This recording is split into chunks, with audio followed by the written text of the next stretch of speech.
Assalamualaikum warahmatullahi wabarakatuh. Kami dari mahasiswa Tanjung University jurusan Sistem Informasi yang beranggotakan saya Rizky Fauziah dan teman saya Ega Putri. Kali ini kami akan mempresentasikan proyek UTS kami yang berjudul Manajemen Information System. Sistem Informasi Manajemen kerap disingkat dengan SIM yang berasal dari bahasa Inggris, yakni Management Information System. Pengertian SIM adalah sistem perencanaan bagian dari pengendalian internal dalam bisnis yang terdiri atas pemanfaatan dokumen, manusia, teknologi, serta prosedur dalam akuntansi manajemen. Pengertian SIM menurut Bodnar dan Hopwood. Manajemen Information System adalah kumpulan perangkat keras dan perangkat lunak yang dirancang untuk mentransformasikan data dalam bentuk informasi yang berguna. Pengertian SIM menurut Lee Jammers-Avery. Manajemen Information System adalah prosedur logis dan rasional untuk melakukan atau merancang suatu rangkaian komponen yang berhubungan satu sama lain. Pengertian SIM menurut Azhar Susanto.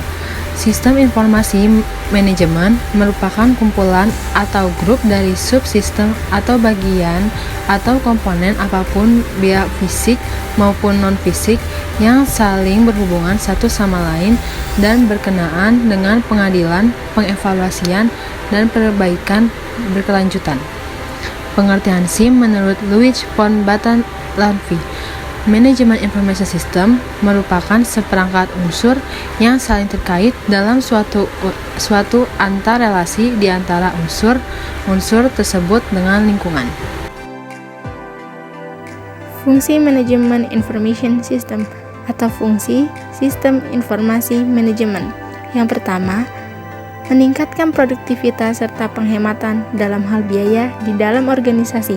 Yang kedua, meningkatkan kualitas dari sumber daya manusia dikarenakan unit sistem kerja akan lebih terkoordinasi serta sistematis. Yang ketiga, mempermudah pihak manajemen dalam melakukan pengawasan, perencanaan, pengarahan, serta pendelegasian kinerja pada semua departemen yang mempunyai koordinasi dan hubungan. Dan yang terakhir, meningkatkan efisiensi serta efektivitas data yang lebih real-time dan Tujuan Sistem Informasi Manajemen. Tujuannya adalah memecahkan beragam masalah dalam bisnis yang meliputi layanan, biaya, produk, serta strategi bisnis. Keseluruhan sistem ini digunakan dalam rangka menganalisis sistem informasi yang lain pada penerapan aktivitas operasional suatu organisasi. Manfaat Manajemen Information System. Manfaat Sistem Informasi Manajemen atau disingkat menjadi SIM memiliki beberapa manfaat yang penting dalam keberlangsungan organisasi atau perusahaan. Yang pertama, dapat mengantisipasi dan memahami peluang ekonomi sistem informasi yang menerapkan teknologi informasi baru. Yang kedua, dapat membantu menjamin kualitas dan keterampilan sumber daya manusia dalam memanfaatkan sistem informasi suatu manajemen. Yang ketiga, dapat memudahkan akses data yang telah disediakan secara akurat dan real-time bagi para user tanpa perlu melalui perantara sistem informasi secara langsung. Yang keempat, dapat mengembangkan perencanaan yang lebih maksimal dan efektif. Yang kelima, dapat membantu menganalisis pelaksanaan kebijakan program dan mengidentifikasi keperluan pendukung sistem informasi.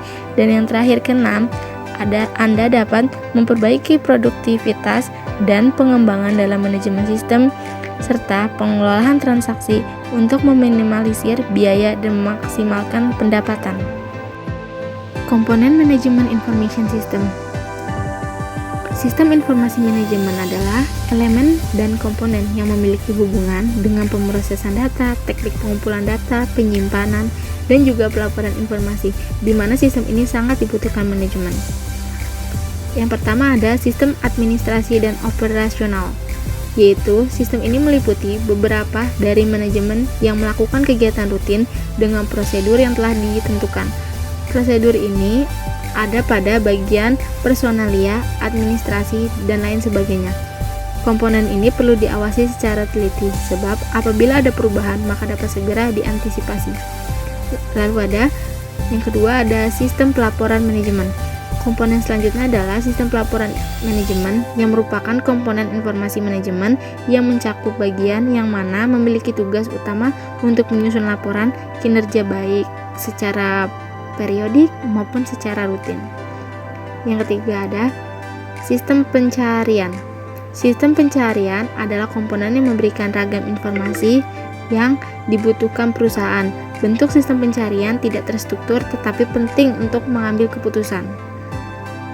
Yang keempat, ada sistem database. Sistem ini adalah komponen yang memiliki manfaat untuk menyimpan semua data dan informasi mengenai kegiatan dan perusahaan. Dan yang terakhir, yang kelima, ada manajemen data. Yaitu, manajemen data adalah komponen dalam sistem informasi yang memberikan kepastian bahwa ragam data yang dimiliki lebih akurat, kekinian, aman, dan juga siap digunakan. Manajemen data berfungsi sebagai penghubung antara database dengan ragam komponen sistem informasi yang lain.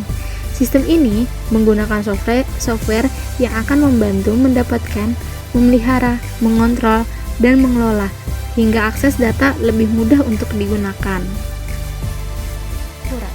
Penerapan sistem informasi manajemen. Yang pertama ada Executive Support System atau ISS. Sistem di atas akan membantu manajemen untuk bisa berinteraksi dengan lingkungan perusahaan, yakni dengan memakai bantuan dari grafik serta pendukung dari komunikasi yang lain. Yang kedua, Group Decision Support System dan Computer Support Collaborative Work System. GDSS berfungsi untuk mencari solusi atas permasalahan untuk pengumpulan pengetahuan pada kelompok dan bukan individual. GDSS biasanya memiliki bentuk kuesioner, konsultasi, serta skenario. Contoh dari GDSS adalah Government. Yang ketiga, Expert System dan Artificial Intelligence. Sistem informasi ini memakai kecerdasan buatan dalam menganalisis pemecahan masalah menggunakan pengetahuan tenaga ahli yang sudah diprogram ke dalamnya. Contoh dari IS dan AI adalah sistem jadwal mekanik. Yang keempat ada Decision Support System. Adalah sistem informasi yang membantu manajer untuk mengambil keputusan dengan mengamati lingkungan dalam perusahaan. Contohnya adalah link elektronik. Lalu yang kelima adalah IMS atau Informatic Management System yang memiliki fungsi untuk mendukung spektrum tugas di dalam organisasi. IMS juga bisa dimanfaatkan dalam menganalisis pembuatan keputusan. Beberapa fungsi informasi dan program komputerisasi bisa disatukan dalam IMS. Yang keenam ada OAS atau Office Automation System.